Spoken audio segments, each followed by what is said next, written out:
The conference room was colder than usual that morning, its overhead lights humming in an antiseptic monotone, the long oak table polished to a sterile sheen. I sat at the head, my palms pressed to the wood, as 12 faces turned toward me. They were colleagues I'd trained, projects I'd rescued, metrics I'd smashed. Yet today they weren't collaborators. They were judges in a promotion vote that would determine my fate. Are we ready? Gregory Summers, our sly director of operations, cleared his throat. He shifted a sheaf of papers stamped with our company logo, Solstice Innovations. As you know, we're here to decide on the next department lead for product development. Alexis Monroe is the nominee. A ripple passed through the room. I inhaled, trying to steady myself. For 3 years, I'd been deputy lead, late nights debugging code, early mornings presenting roadmaps to the C-suite, weekends lost to client calls in different time zones. I'd managed budgets, mentored the junior engineers, and driven revenue growth of 30%. But Solstice had a culture about leadership, outgoing, extroverted personalities who schmoozed at galas. I was introverted, process-oriented, rarely seen at cocktail receptions.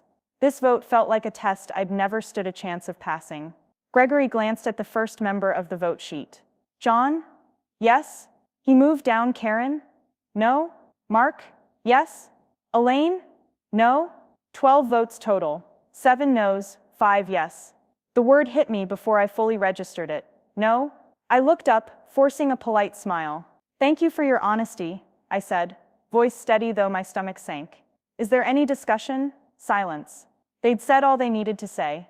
Then Elaine Cleary, head of user experience, cleared her throat. Alexis, we appreciate everything you've done, but we don't think you're the right fit for leadership. My throat went dry. I felt the weight of their stares, some avoiding eye contact out of pity, others blank with relief that it wasn't them. I stood. Understood, I said softly. If there's opportunity to improve or reapply in the future, I'd welcome feedback. Karen sighed. We'll send you a memo. I gathered my laptop and notes, head bowed. No handshakes, no good wishes, just the echo of the door clicking behind me as I walked out. My desk sat empty by lunchtime. HR pinged me to schedule an exit interview. I sent back a terse, please send details. My manager, Cheryl, who usually had a smile and a slice of encouragement, barely looked up from her monitor. Sorry it didn't work out, she whispered. I packed the last of my personal effects, photographs of my nephew's science fair rocket, the neon Keep Calm and Code On mug, the nameplate from my first day. I snapped a final photo of the pristine swivel chair that had supported me through innumerable sprints. Then I closed the door behind me, not knowing I would not return as an employee for a long time. Out on the street, the city pulsed around me. I walked until my phone pinged, an email from an old mentor, Victor Lang, now a venture partner at Horizon Capital. Victor, heard about Solstice. If you're open to talking, coffee's on me. I've got an idea. Normally I'd ignore calls during job search panic, but something in his concise note sparked curiosity. I replied, let's meet. We met at a minimalist cafe near the financial district. Victor slid into the seat across, espresso in hand. He wore a crisp suit that hovered between corporate and hip, silk pocket square, vintage watch. Congrats on your newfound freedom, he began, studying me. I'm putting together a seed round for a new startup, innovative SaaS for remote teams. The founder is brilliant but lacks product leadership. I'd like you to come on board as co-founder and head of product. My heart stuttered. Co-founder. I closed my eyes for a moment. I dreamed of my own company but feared risk. Now Solstice had risked me. Maybe it was time. What differentiates this platform? I asked, leaning in. He smiled. Real-time empathy mapping. AI-driven sentiment analysis that anticipates team burnout and suggests interventions. He slid over a tablet with flowcharts and mock-ups. The founder, Maya Chen, has already built an MVP and has 2 letters of intent from Fortune 500 clients. We need someone to shape the vision and scale the product. I studied the diagrams, intuitive dashboards, modular architecture. The codebase looked solid. The market need was clear. I felt a flutter of excitement, something I hadn't felt since my first big win at Solstice. I'll need to meet Maya, I said. Tomorrow afternoon, Victor replied. And equity's negotiable. I exhaled. I'm in. Weeks blurred into days. I transitioned from job seeker to co-founder. I brought on 2 former Solstice colleagues, Elaine and Mark, to join Maya's team. Elaine led UX. Mark took engineering. They were thrilled to escape Solstice's politics.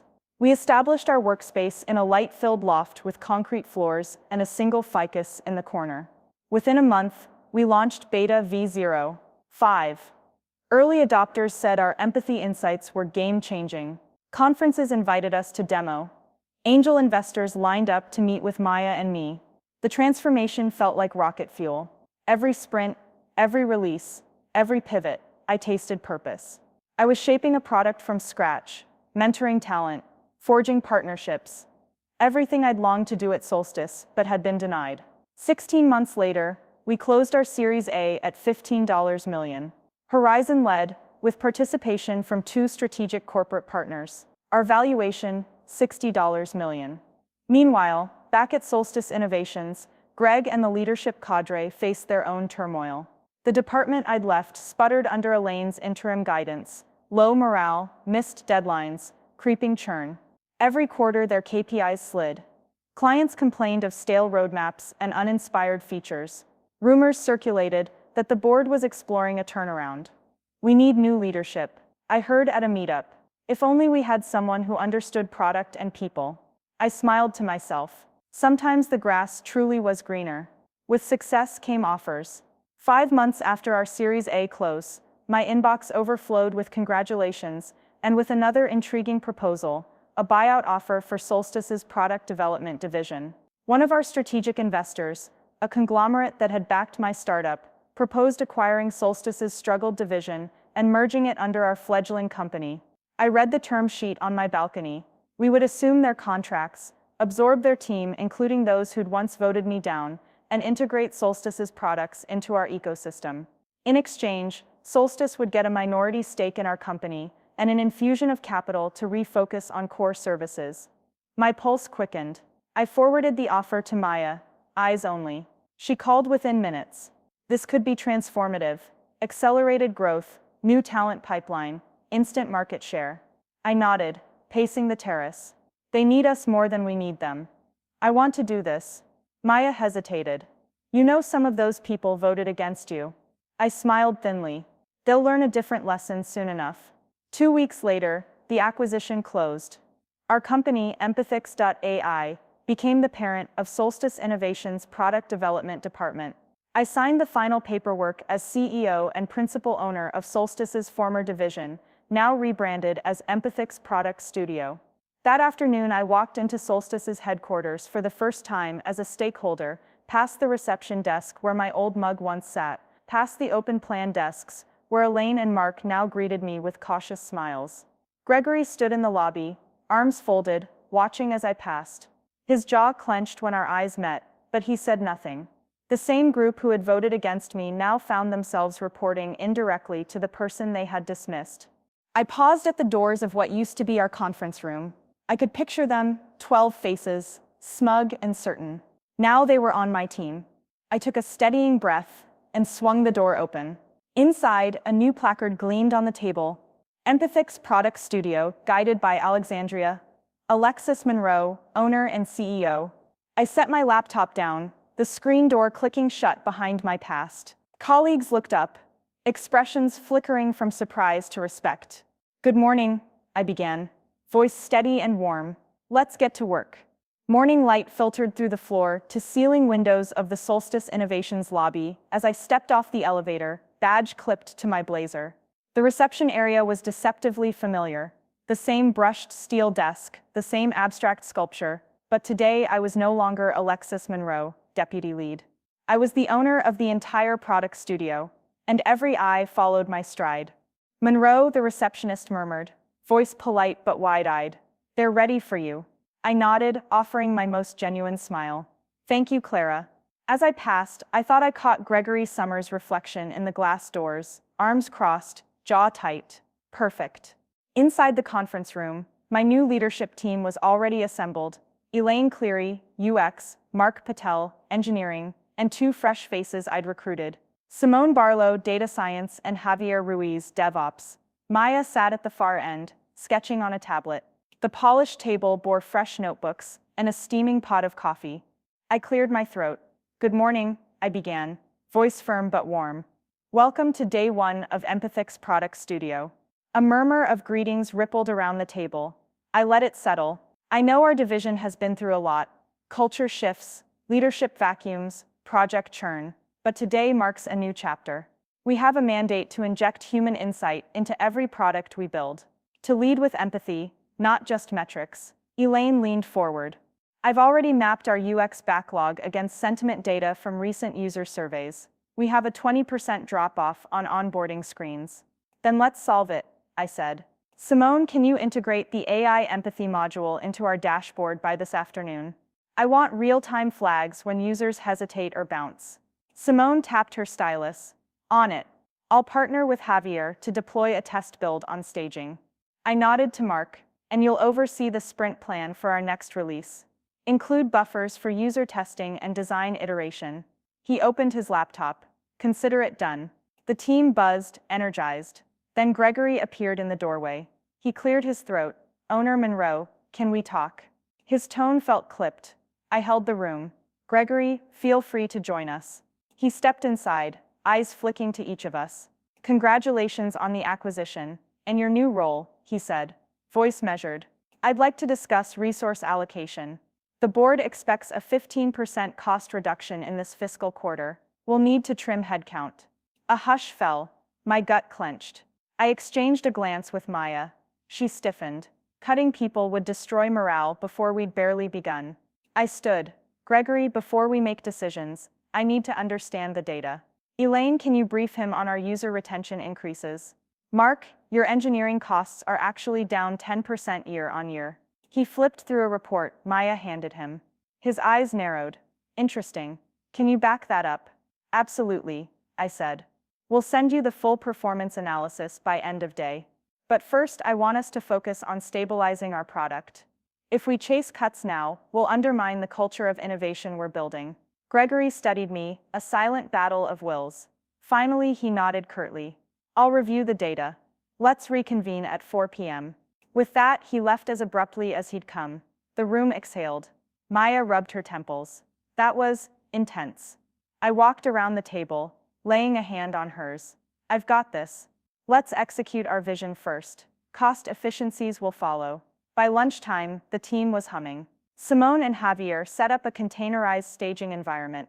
Elaine sketched UX flows while Mark configured CI/CD pipelines. I opened Slack and posted, Owner Desk. Rolling out Empathy Dashboard VOD 0, 1 in 3, 2, 1, within minutes. The test site lit up. I clicked through the onboarding flow, watching indicator bars fill with green when users paused less than 2 seconds, amber when 3 to 4, red when over 5. A fresh red flag blinked on the password, reset screen, users getting stuck there. A grin spread over my face. Problem found. I shared the link with Elaine. Let's simplify that language and add a show password toggle. She high-fived Mark. On it.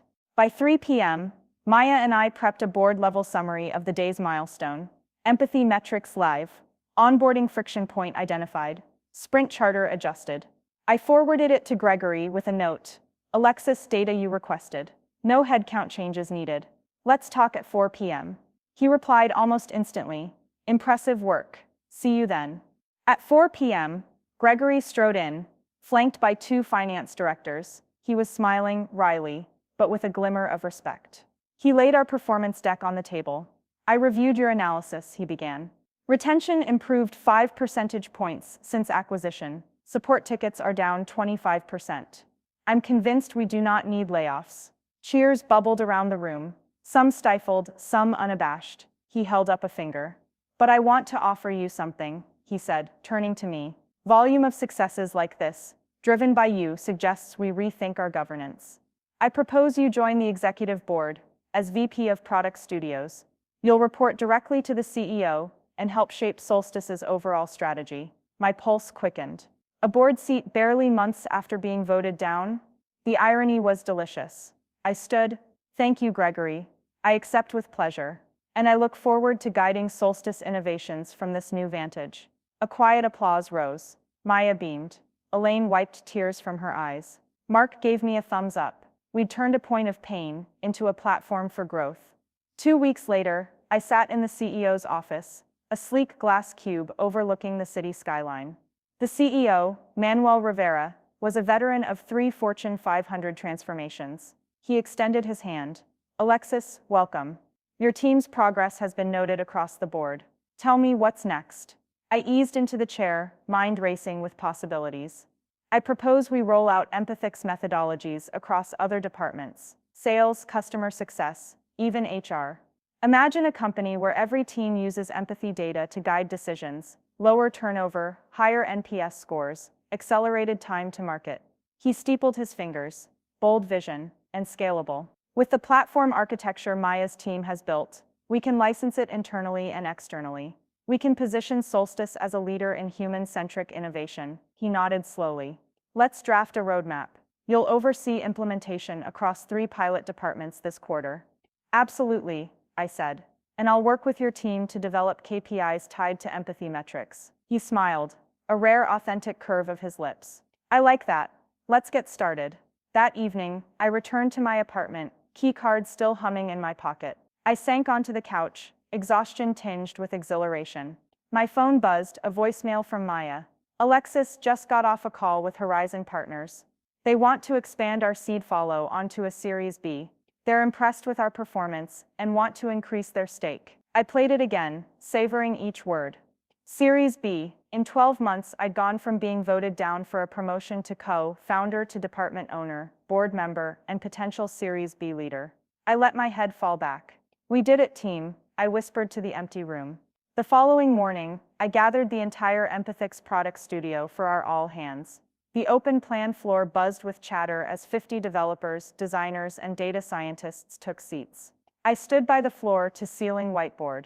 Team, I began, voice echoing in the high ceiling. 12 months ago, this department voted against my promotion. Today, I stand before you not as deputy lead, but as your owner, your board representative, and your partner in growth. A hush fell. Some faces registered shock, others satisfaction, but all eyes were on me. You, every one of you, made this possible. You embraced empathy, driven design, invested late nights in bug squashes, and believed in a vision you'd never seen before it existed. Now we've stabilized this product, grown user metrics, and expanded across Solstice. Soon we'll pilot our methods in sales and HR, and by year's end, we'll launch an external SaaS offering. I paused, letting it sink in. So here's my ask. Keep pushing boundaries. Mentor one another. And remember, our success isn't just lines of code or quarterly targets. It's about creating products that genuinely help people collaborate, connect, and thrive. A roar of applause erupted. I felt tears prick my eyes. The very department that once turned thumbs down had now turned into my greatest allies. Later that day, Gregory stopped by my desk. He briefly leaned over the partition. Alexis, he said quietly, I owe you an apology. I judged you by the wrong metrics. I looked up, smiling. I appreciate that, but I'm more interested in the future than the past. He nodded. Fair enough. Let's build something remarkable. I extended my hand across the desk. 6 months after the acquisition, Empathix.ai spun out our empathy platform into a new subsidiary. Solstice Innovations retained a minority stake, an ongoing testament to our joint success. The board commended Maya and me at the annual retreat, handing out awards for Most Innovative Product Initiative and Leadership Excellence. As I stood atop the terrace overlooking the lake where the retreat was held, I reflected on how far we'd come from a humiliating vote in a cold conference room to steering a product studio that now set industry standards. The breeze carried the scent of pine and possibility. Maya found me there, clutching 2 cups of iced tea. Can't believe you've turned rejection into rocket fuel.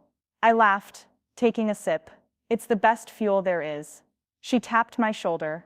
To what's next? I gazed at the horizon where water met sky. To everything.